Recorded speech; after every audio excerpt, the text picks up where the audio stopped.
I believe that young adults perceive Christianity as so far-reaching for them that they can't access it. I think it's almost like the idea of the traditional hymn versus I Love God by Erica Campbell. So it's kind of like this thing where you can relate to her because you do love God. I have that relationship, but as far as the ritual is concerned, they're not really accessing it like they should anymore because it almost seems impossible. There's this perfectionism aspect to it that they don't feel they can connect to. So at this point, we can't allow them to order like it's a McDonald's menu, you know, pick and choose what you want to be a part of and what you don't, because you're kind of living off that junk food aspect where you're kind of just picking up like, okay, I want to do a little bit of this, a little bit of that, but I also want to love God too. Sometimes that can be a bit confusing. So it's our job to kind of step in and allow them to understand and learn the ritual as well as the relationship. I feel that millennials feel that the church understands. At some point you were a young person that grew up in the church. I'm sure a lot of us have. I was one of those millennials, and you grew up in the church and they know you by your first name, but somehow they don't know how to get to you. They don't know how to access you and use you in the way you should be used. So there's so many opportunities in the church, but somehow they've fallen by the wayside. We've forgotten and ignored them for so long and didn't find a position for them that now it's like too late for them, or so they feel. They feel like they can't get to them. There's no way we can get to these strange millennials that use this strange technology and the social media.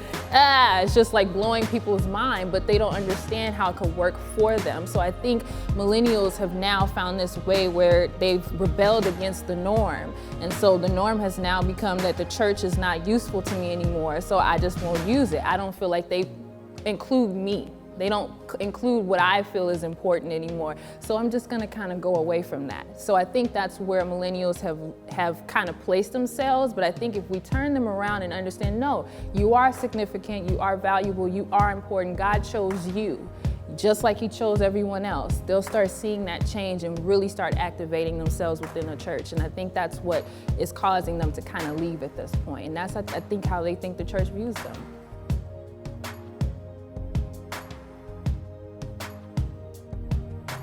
I think that faith-based communities are so significant now, and I think their job is to seek to understand, not necessarily to control. And let me be careful about what I'm saying when I say control. I mean that there is no right or wrong way to handle millennials. You just have to try. It's trial and error. It's a generation that you feel like you've never gotten before, but to be honest with you, every generation has been in that weird position where people are like, I don't get them. You know, everybody's been there. So it's our job to seek to understand those differences and know those differences aren't just challenges, but there are opportunities for us to grow as a unit and to really start seeking out what God wants for us as a kingdom. He doesn't want, you to just get some of them. He wants you to get all of them. And millennials can help you do that. So if they could just take the time to understand who millennials are and what those differences are and how do I get to these people? They mean so much to us. If they could just take a step back and do that instead of just getting with the whole, I don't know if you guys had that where it's like, because I said so. I don't want to give you an explanation. You do it because I said so. Do as I say, not as I do. That's what we grew up off of. And sometimes we have to break down those traditional walls and start learning new methods of accessing them. And I think they'll get it. They'll finally get it.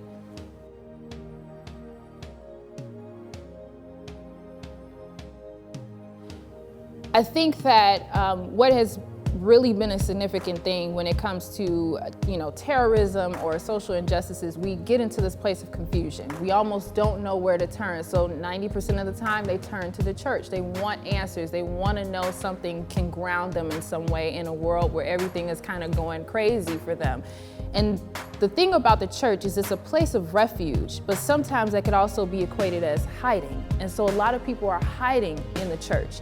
And it's time for us to kind of step outside of the pew and not just sit on the pew, but actually go beyond the pew and off the pew and start really activating in the community. You're not just there to have people come into your congregation, but you're also supposed to take that congregation and give back to that community you serve. So I think it's important to get off that pew and really start finding yourself saying, you know what, I do see something wrong with that. According to the word, this is what it says. If you say that terrorism is a weapon, we say that no weapon formed against us shall prosper, and we have to believe that and activate in that. So that's kind of where I see us going in the future.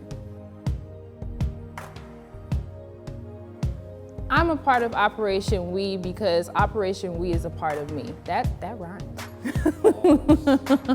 But I believe that it really was a choice that I made. I knew that I was a part of a generation that ended up becoming very lost, and I wanted to help with that. I've always wanted to work with young people. I felt that it was important for us to really preserve what we grew up off of, what we learned when we were in youth service and we were building ministries.